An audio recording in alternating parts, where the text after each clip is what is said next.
Imagine a country that once seemed destined to rule the world's economy, only to find itself trapped in a 30-year struggle against stagnation. This is the story of Japan, a nation that defied expectations, for better and for worse. Hey everyone, today we're diving into a story of ambition, hubris, and the potential for redemption. Buckle up for Japan's economic rollercoaster ride. In the 1980s, Japan was the toast of the economic world. Skyscrapers shot up in Tokyo like bamboo shoots, and Japanese brands like Sony and Toyota became household names globally.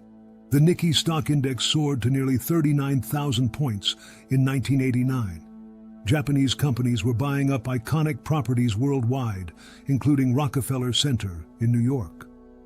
Japan Inc. became a term synonymous with efficient, unstoppable business practices.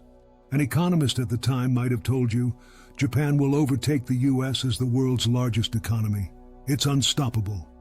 But as we now know, the story of Japan's economy was far from over. And like any compelling character, it had a fatal flaw. In the early 1990s, Japan's economic bubble burst spectacularly. The Nikkei stock index crashed, losing more than 60% of its value. Real estate prices plummeted, with some properties losing 90% of their value overnight. This wasn't just a recession, it was the beginning of what would be called Japan's lost decades.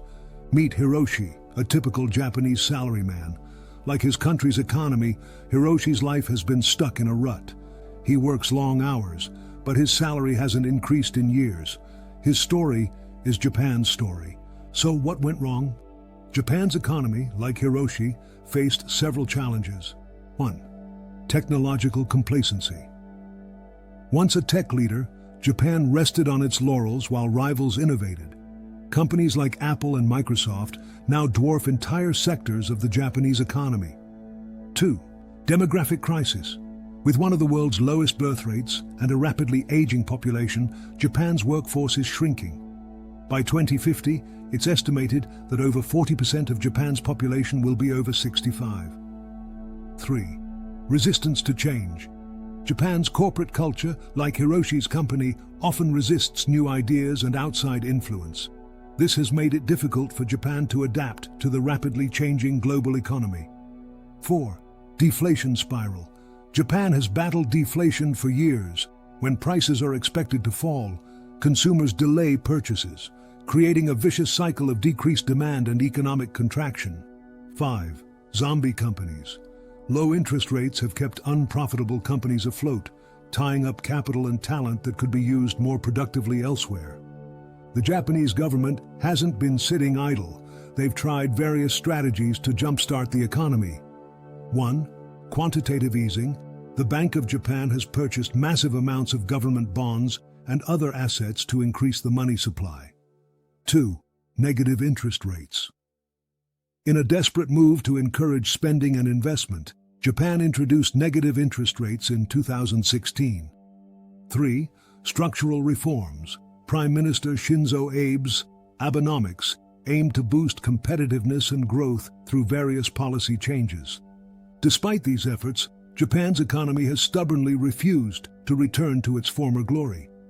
GDP growth has averaged less than 1% annually for the past 2 decades. But just when it seemed Japan's economy, like Hiroshi, might be doomed to eternal stagnation, things began to change. Recent global events have created unexpected opportunities. 1. Post-pandemic shifts. As the world adjusts to a new normal, Japan's stability looks increasingly attractive. Its handling of the COVID-19 pandemic, while not perfect, was better than many Western countries. 2. Friendshoring trends.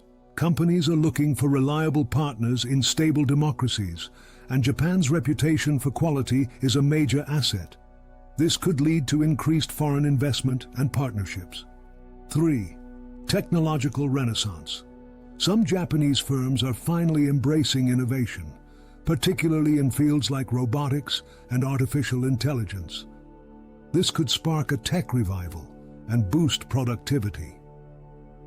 4. Tourism boom. Before the pandemic, Japan was experiencing a surge in tourism. As global travel recovers, This could become a significant economic driver once again. 5. Womenomics. Efforts to increase female participation in the workforce could help offset the demographic challenges Japan faces. For Hiroshi and for Japan, change is in the air. But will it be enough? Japan's story, like any good tale, isn't over yet. The country faces a choice: embrace change and potentially reclaim its place as an economic powerhouse, or resist and risk fading into irrelevance. As we look to the future, several questions remain. 1. Can Japan overcome its demographic challenges? Will it finally open up to significant immigration or find another solution? 2. Will Japanese companies be able to regain their innovative edge and compete globally in emerging technologies? 3. Can Japan maintain its high standard of living and social cohesion in the face of economic challenges? 4. How will Japan's role in the global economy evolve, especially given rising tensions between China and the West? 5. Could Japan's experience provide lessons for other advanced economies facing similar challenges of aging populations and slow growth? As the land of the rising sun faces a new dawn, one question remains: will Japan rise again? Its journey from economic superpower to cautionary tale, and potentially back to prominence, offers valuable lessons for nations and individuals alike. What do you think? Can Japan overcome its challenges and write a new chapter in its economic story? Leave your thoughts in the comments below. And if you enjoyed this economic adventure, don't forget to like, subscribe, and hit that notification bell. For another fascinating economic journey, check out our video titled "From Rags to Riches: The Truth About Africa's Economic Journey." Until next time, sayonara.